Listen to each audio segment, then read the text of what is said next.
With this book folding tutorial, I want to show you a little different technique. It's a combination between a COMBI fold and a measure mark and fold. For this pattern, I'm going to do something a little different. If you look at the pattern, it does say measure, mark, and fold. And it's 495 pages, and it's a vase. Seems simple enough. Generally, you would just mark all of the measurements, and then fold the top based on the measurements. Fold the top and fold the bottom at 45 degrees here. So at the beginning of the pattern, it's sort of this rounded area here, and then we get into the first mark being the same thing for a lot of the pages, and that looks like the measurement would be 11 because it has a lot of 11s. In the meantime, we're going to measure with the 2 points as indicated on the pattern, so 11.9 and 12.7. So that's what I've marked here. With this, you can measure the entire book from beginning to end. Just go through and measure all of your pages, and then we'll resume with the next step. As I went through the whole book and marked everything because it's a measure, mark, and fold, so I'm not going to do a 180 on the book. And I want to share a quick tip with you. If you have a book that has leading pages, meaning it has some of the non-numbered pages, I usually like to include all the pages in my book fold. I have about 10 pages at the beginning and a couple at the end. I counted however many pages there are in the book, and then as I got to the first few pages here, I counted out, it looks like page 7, but I'm really on page 25 as far as my page number in the pattern. I do check off pages as I go along, but then just in case I miss anything, I'm on page, let's say 255, and I forget where I am, or I don't know whether I marked it or not, whether I checked it off or not. Right towards the beginning, once I get to the numbered pages, I look at it and see if I'm on page 21, let's say. I know that if I add 18 to it, that's what I am on this pattern. So that's what I mark this off. As soon as I get to the numbered pages, I see what that means for the pattern, and that way I don't lose track of what page I'm on. I always know that if I add 18 to my page number in the book, then I'm on that page for the page number in the pattern. Hope that makes sense. But that's how I kind of have a double check for it and know that I'm not missing any pages. Okay, so back to the book folding. Now looking at the pattern, when I get to the point that's right here, which is gonna be the same number all the way across, once I get to the marking of 11, I'm not going to do a measure, mark, and fold anymore. I'm going to cut the top part of it and then measure, mark, and fold the rest of it. These initial ones will be measure, mark, and fold. We'll fold these over. I use my bone folder to get a nice marking. And I can look at this and see that it's when I get to page number 85 on here, which means in the book it's page 85 minus 18. Once I get to page 67 in the book, then I will change the pattern. So I'll show you, we'll change here, page 67. So once I'm at page 67, I'll make myself a note in here so I don't forget, and that's where we're going to do something different. Up till that point, it's just going to be a regular measure, mark, and fold.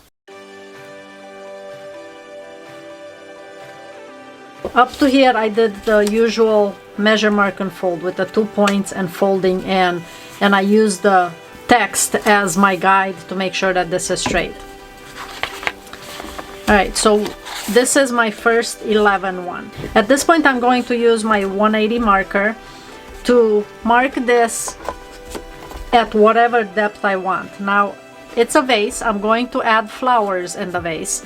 I want a little bit of depth. I'm not going to do it right at the front, which I do for most 180 folds.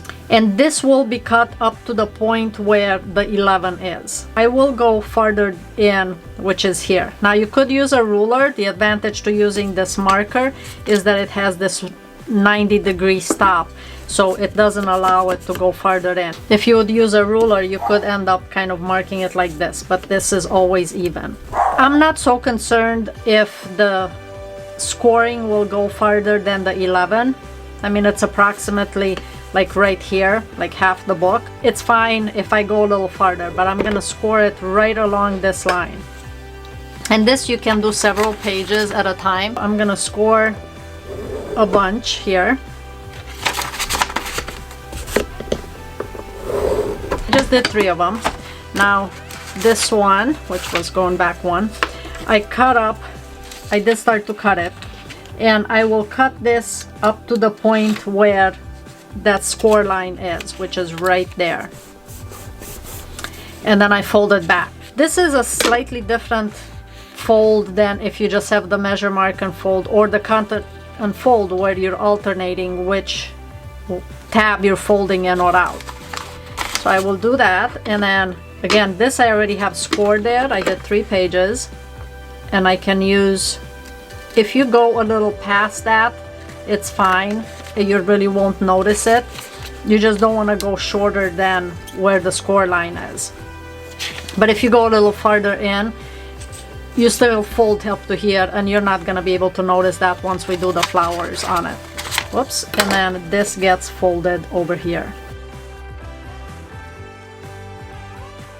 From here on, and this is also scored because I did 3 pages, I'll cut back, and then this gets folded down the score line. So this is how these pages are gonna look. So I will continue doing this for all the 11s. Once this changes with the page, I'll come back and show you the next step. Now this is how the folding is coming along. This is all cut to 11, which is what's in the pattern. And then if I look at some of the pages, now this I did not cut till 11. I'm just using the marks that are in the pattern, not adding any additional cuts that I'm trying to figure out. I did this just the traditional measure, mark, and then folding. And then this is what I do with the page when I can't fold it straight here. I just go in as far as possible into the spine of the book, and then I use that as the point mark here. And then this was a one that was 11, so it's gonna be alternating, because as I look at the vase here with the pattern, I'm creating this bottom portion of it. This is all gonna be flat here, but here's the bottom part of the vase, and then this is all gonna be flat. Once the book is folded, I will leave this as is. It's just a nice plain color. So I'll not be covering the book. I do have a tutorial on how to do that as well. And there is the fold. Simple vase. It's more the embellishment that's gonna make this book fold. And I use the little tray to hold this in place while I'm adding the flower arrangement to it. And then I will use a ribbon to tie this, because it'll almost look like either a vase like this with a little bow at the bottom, or it can even look like a bouquet. And the easiest way I found to put a bow on here, to tie the bow, is I turn this upside down, and that way the tails of the bow are already in the position that I want them. See, they're already facing down at this point. You can see that putting the bow right here, and it has the little tail at the bottom, it looks like a bouquet. Now for the flowers. These are the flowers that I made, and I do have a tutorial for all these flowers, so I will not go into detail about the flowers themselves. The link to this video is in the description box, as well as right at the top of the video.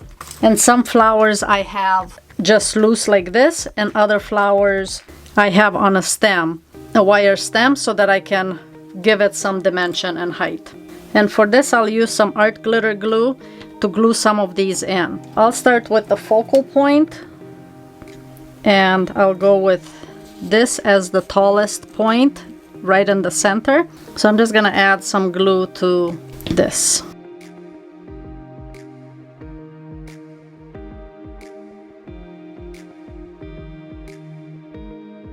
And for this, it's easiest if I'm just going to put some glue right on a surface of some kind, so that I can dip this in there instead of trying to get it on the wire itself. And what's nice with the wire ones is that you can adjust the position. So if you want it in a different angle or hanging low, you can adjust it that way.